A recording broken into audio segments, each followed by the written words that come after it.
The Bible contains the mind of God, the state of man, the way of salvation, the doom of sinners, and the happiness of believers.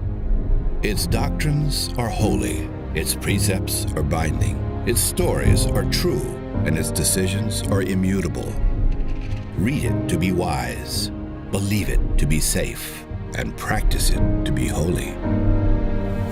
It contains light to direct you, food to support you, and comfort to cheer you. It is the traveler's map, the pilgrim's staff, the pilot's compass, the soldier's sword, and the Christian's charter.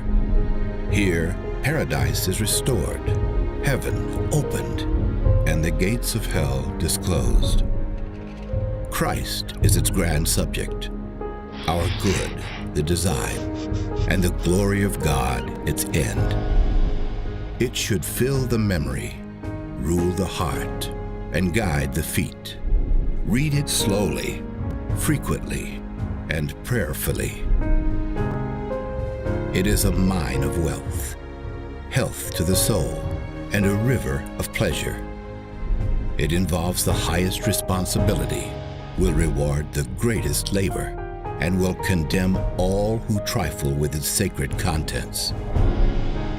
Pray it in, read it through, live it out, and pass it on.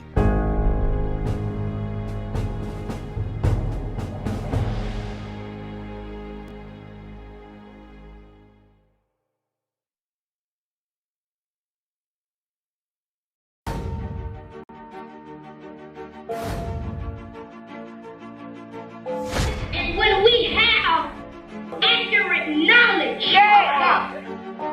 we'll be able to go out and tell women, men, boys, and girls that Jesus Christ saves.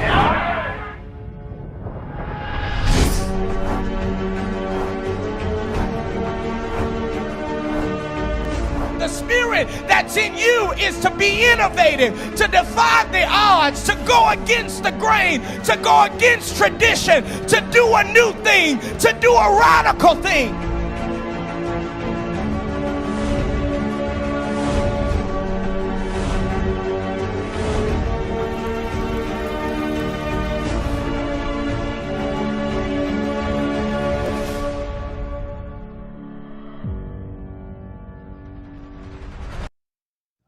Well, it's a Thanksgiving Thursday and the day that the Lord has made, and certainly we are rejoicing and we are glad in this day.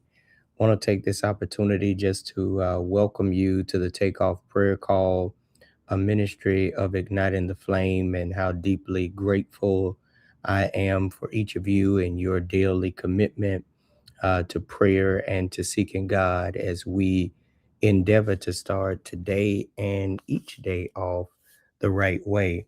What we know to be true is that time spent with God is never ever wasted.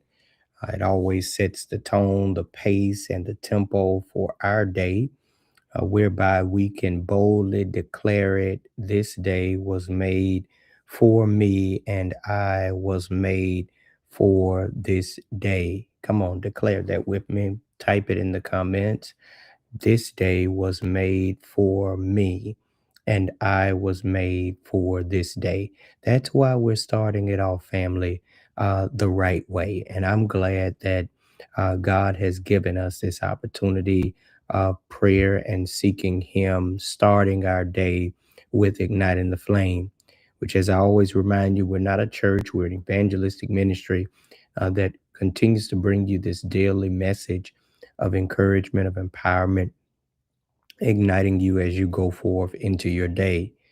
We are even more a movement of flame igniters in various cities and states across this country who collectively have taken the mandate from the Lord to creatively reach the least, the last, and the lost through the power of our talents, testimonies, and technology.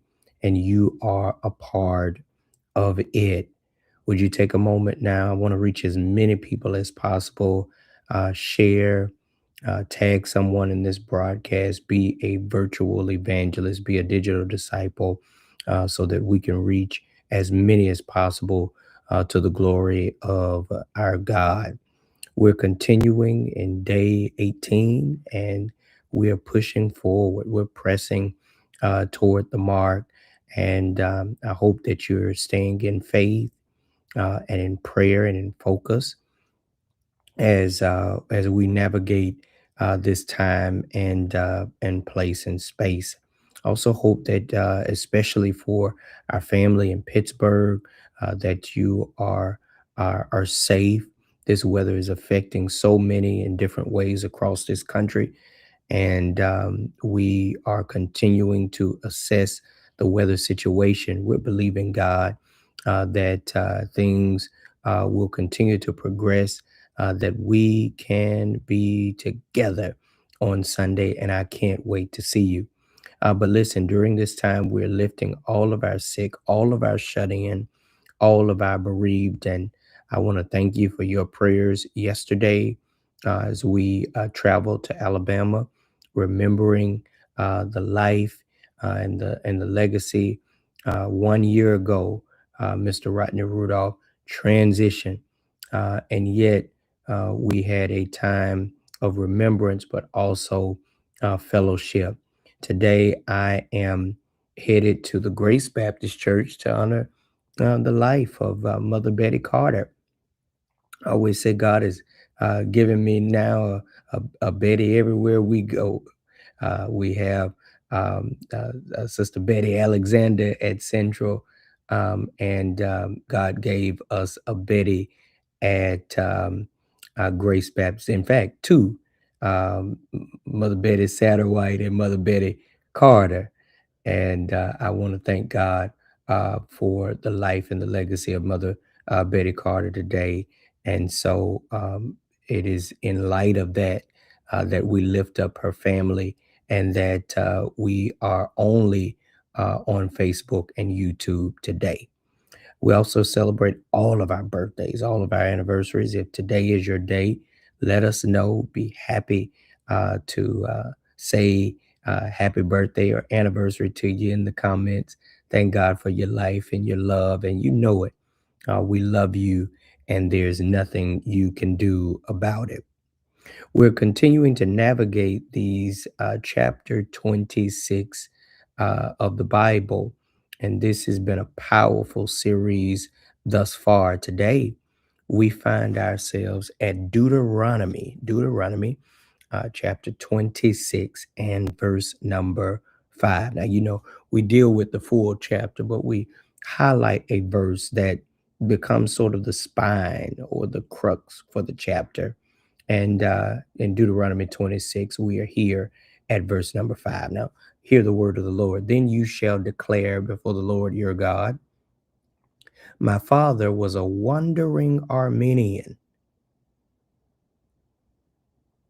and he went out into Egypt with a few people and lived there and became a great nation, powerful and numerous. Let me read that one more time. Then you shall declare before the Lord your God, my father was a wandering Aramean, and he went down into Egypt. I had to correct that name, y'all. He went down into Egypt with a few people and lived there and became a great nation, powerful and numerous. I want to just challenge you, challenge us. Don't forget the journey. Don't forget the journey. God's going to bless us. God's going to grow us. The best is yet to come. And when God blesses us today, he tells us, don't forget the journey.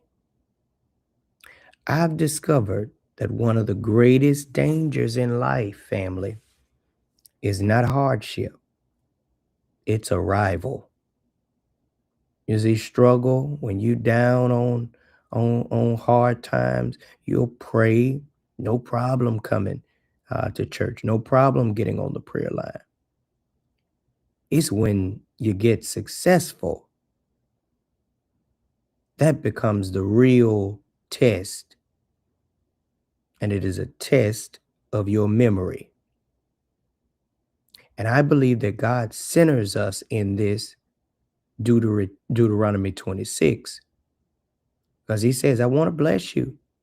But before you enjoy what I gave you, I want to know if you remember how you got here. Because see, blessings don't just change your situation, your status. These things reveal even deeper your character. So let's look at this thing together. Deuteronomy is Moses's final sermon series. Deuteronomy is Moses's final sermon series. He's wrapping it up. Israel is right there on the edge of promise. God had brought them out of Egypt, brought them through the wilderness. The promised land is right in front of them. And Moses knows this is a very dangerous place to be, because see, they are now about to move from dependence to ownership. Manna every day in the wilderness to now markets of their own, from tents, this space today, another space next month. And now they're going to get houses, from wandering from here to there. And now they're going to settle. And God says, before you settle, worship me. Worship me.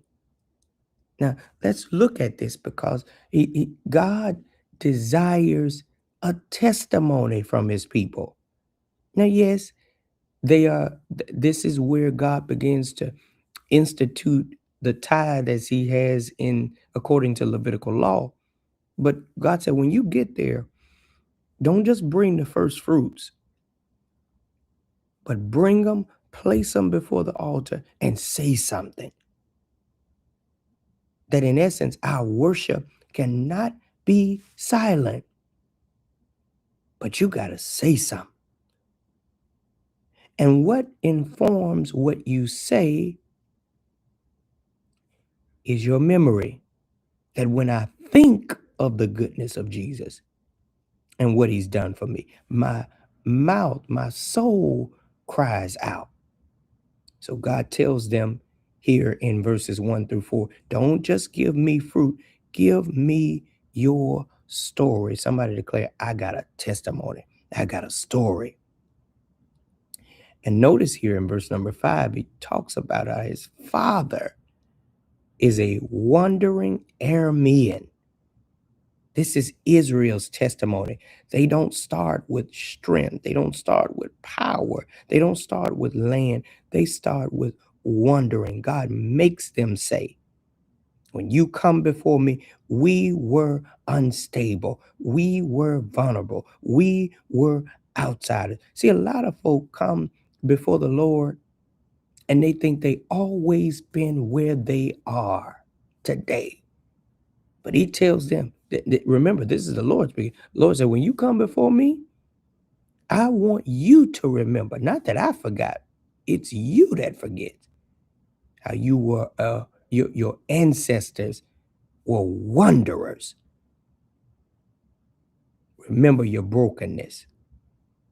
See, it's that brokenness that keeps us humble before the Lord. Listen, when we think about Black History Month and our elders, they used to always talk, I wasn't raised in no house. They talk about those shacks. They talk about cotton fields. They talk about survival, especially in the South. And for those that are in Pittsburgh, remember how your ancestors left the South and came for better opportunity. We cannot forget that. Even deeper continues in verse number 6 and 7, talking about that oppression.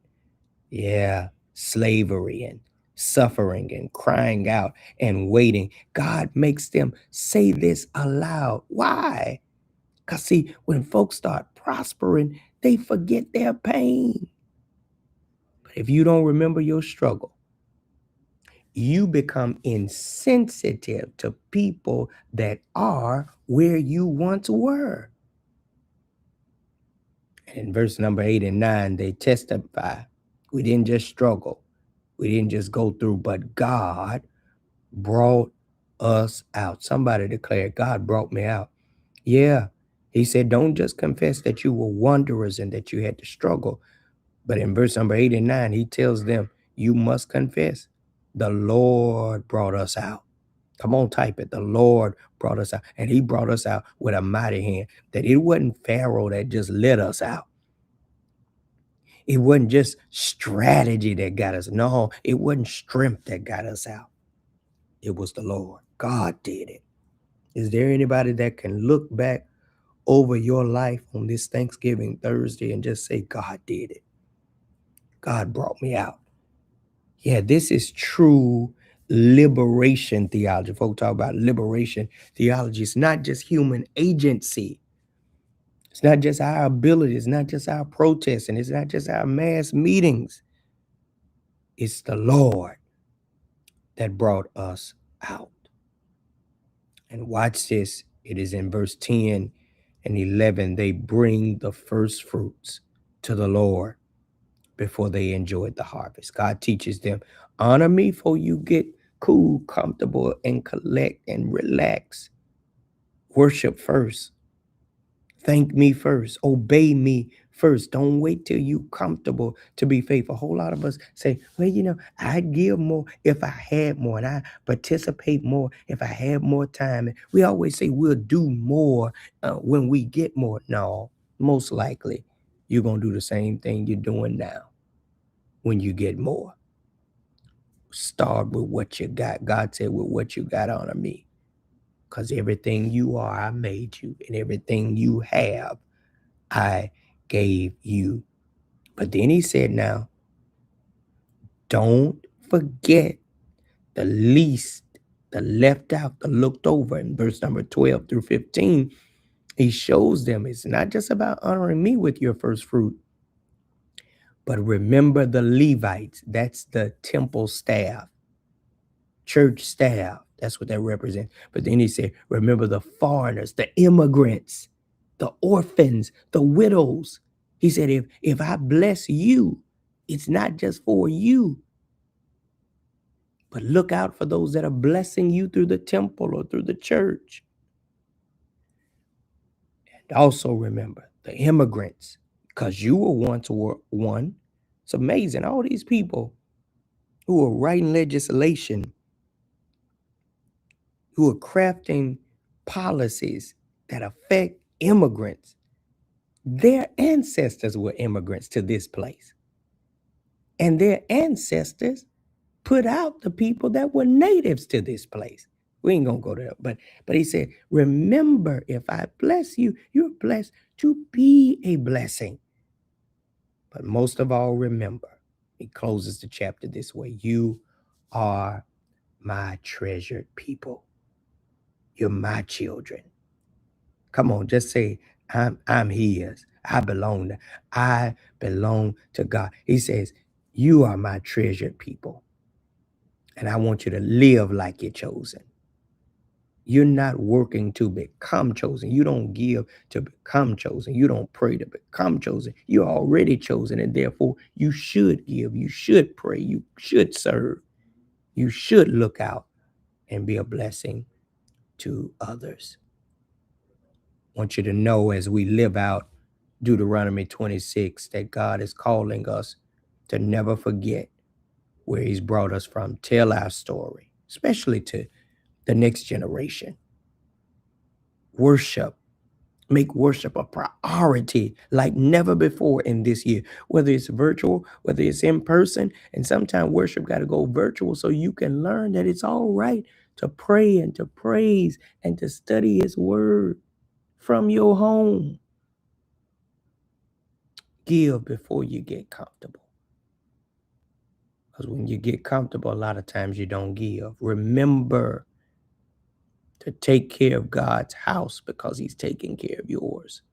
To honor God as he has honored your life. And don't forget those that have been that are where you have once been, those that are left out, those that are looked over. And watch this, always stay grateful. Heard a song say, Jesus, I'll never forget what you done for me. Jesus, I'll never forget how you set me free. Jesus, I'll never forget how you brought me out. Jesus, I'll never forget. No, never. If God has done anything in your life, don't forget. Don't forget your journey. Don't forget your pain. Don't forget the prayers. Don't forget the persons that supported. Today, I'm going back to Grace.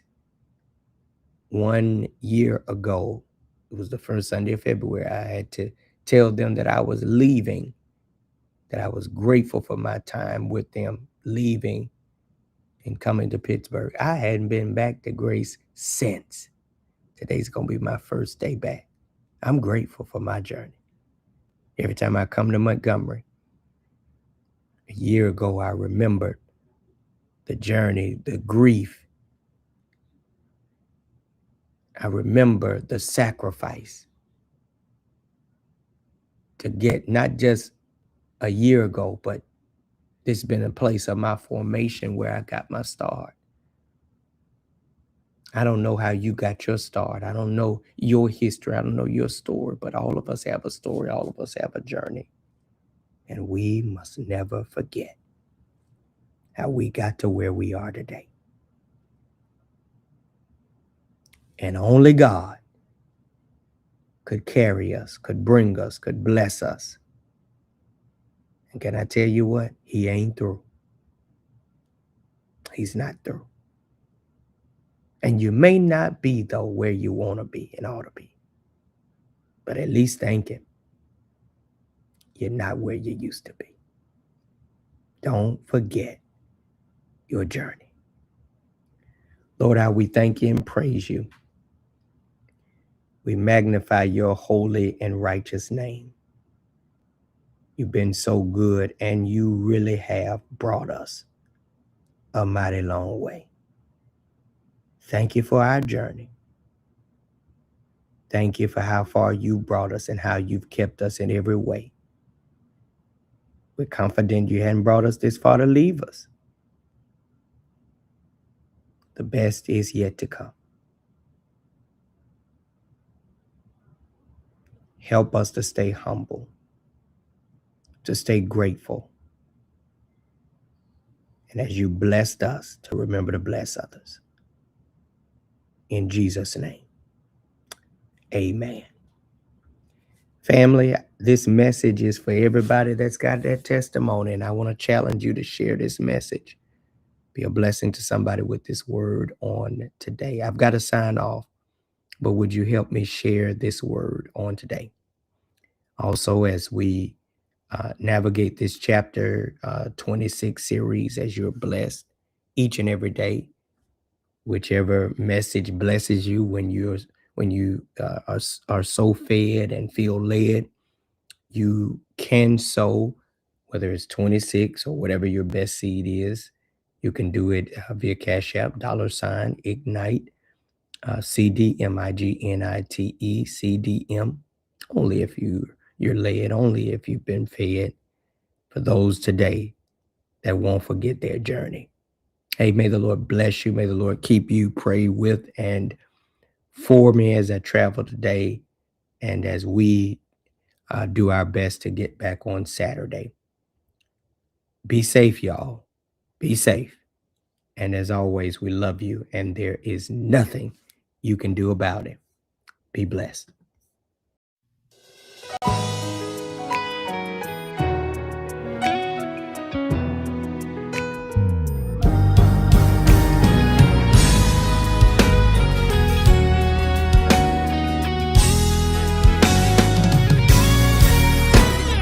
I have discovered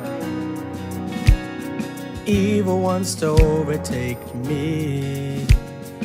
I'm encouraged to keep his light shining in me. no longer bound beneath the load of guilt and shame. And if you're in darkness,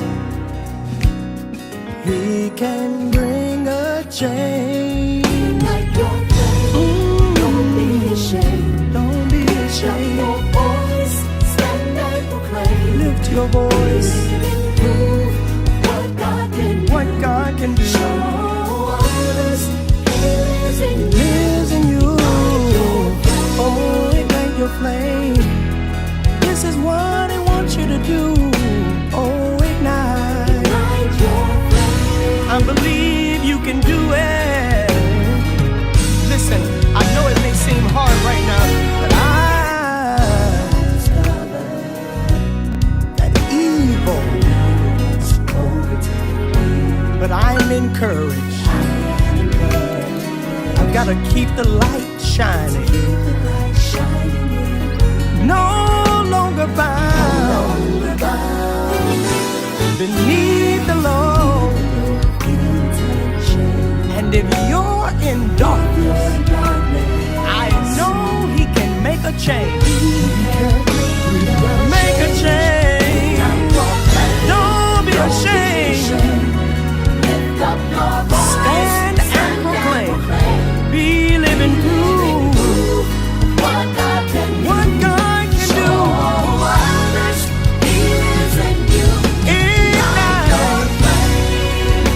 He wants to use you. He can give you a brand new start. It's never too late. Just get up from where you are. Tell Him, Lord, I'm available to you. I'll do what you say do. You can have your way. Tell Him, have your way. Oh, let it shine. Let it shine. Let it shine. Shine in me. Your guiding light. Your saving light. Let it shine in me. Let it shine in me. Let your light so shine before men that they may see your good works and glorify your Father which is in heaven. Reach beyond your situation